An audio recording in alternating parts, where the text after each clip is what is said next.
বাজারের সবচেয়ে বড় মাছটা কিনে এনে আজকে আমার ভাইদেরকে রান্না করে খাওয়ালাম। এই তো সকালবেলা ঘুম থেকে উঠে দেখি আজকে আবারও ভাপা পিঠা বানাচ্ছে। গতকালকে তো রসের পিঠা বানানো হয়েছিল, একদিনে সব খাওয়া যাবে না বলে ভাপা পিঠা বানানো হয়নি, তাই আজকে আবার বানাচ্ছে। এই ভাপা পিঠাগুলো সাইজে কিন্তু বেশ বড় বড়, আমাদের এলাকায় এভাবেই বানানো হয়। আমার বড় ভাই তো একসাথে 4-5টা করে ভাপা পিঠা খেতে পারে, কিন্তু আমি অর্ধেকের বেশি আর খেতে পারি না। যাই হোক, সকালবেলা ঘুম থেকে উঠেই গরম গরম ভাপা পিঠা খেলাম। এরপরে আপনাদের ভাই আর আমি এই ঠান্ডার মধ্যে জয়পুরহাটে যাচ্ছি বাজার করতে। আগে তো এই বড় বাজার থেকে অনেক বাজার করেছি, কিন্তু বহু বছর হলো এই বাজারে আর আসাই হয় না। প্রায় 12-13 বছর হয়ে গেছে এই বাজারে আসা হয়নি। একটা সময় জয়পুরহাটের সবকিছুই আমার পরিচিত ছিল, কিন্তু এখন কেন জানি অচেনা লাগে। যাই হোক, আমরা সবাই মিলে এখান থেকে 1 কাপ করে চা খেয়ে নিলাম, তারপরে বাজারের ভিতরে ঢুকলাম। আমার খুবই শখ বাজারের সবচেয়ে বড় মাছটা কিনে আমার ভাইদেরকে রান্না করে খাওয়াবো। বাসায় যখন বড় বড় মাছ কেনা হয় আমার কলিজা ফেটে যায় তাদেরকে রান্না করে খাওয়ানোর জন্য, কিন্তু আমি খাওয়াতে পারি না। সবাইকে কত মজার মজার রান্না করে খাওয়ানো হয়, অথচ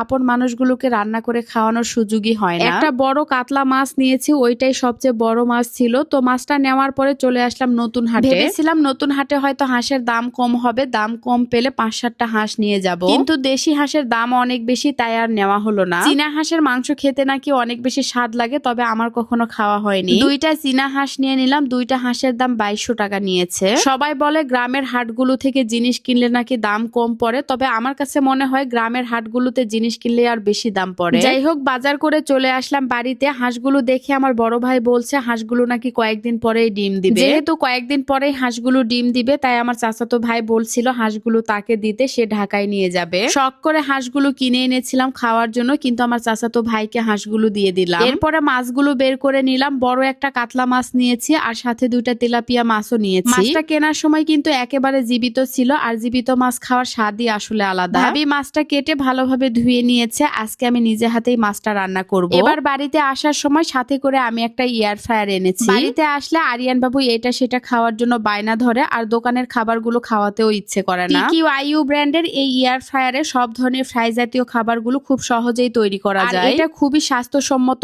অল্প তেলে বা তেল ছাড়াই ফ্রাই জাতীয় খাবারগুলো তৈরি করা হয়। Fish fry, chicken fry, French fry, cake, pizza, pudding সবকিছুই এই এয়ার ফ্রায়ারে বানানো যায় অল্প সময়ে। এমনকি সিঙ্গারা, সামোচাও আপনারা তেল ছাড়া ভাজতে পারবেন। এরকম একটা এয়ার ফ্রায়ার যদি ঘরে থাকে, যখন যেটা খেতে মন চাইবে খুব সহজেই বানাতে পারবেন। TQIU ফেসবুক পেজ থেকে আমি এই এয়ার ফ্রায়ারটা অনেক আগেই নিয়েছি, যেটা রিভিউ আপনাদের সাথে অনেক শেয়ার করেছি। এয়ার ফ্রায়ারটা খুবই ভালো, কারণ এটা সরাসরি চায়না থেকে তৈরি হয়ে এসেছে। তো আপনারাও নিতে পারেন এই এয়ার ফ্রায়ারটি তাদের পেজ থেকে। আর এটা নিলে আপনারা পেয়ে যাচ্ছেন 7 দিনের রিপ্লেসমেন্ট সহ 30 দিনের গ্যারান্টি এবং 1 বছরের ওয়ারেন্টি।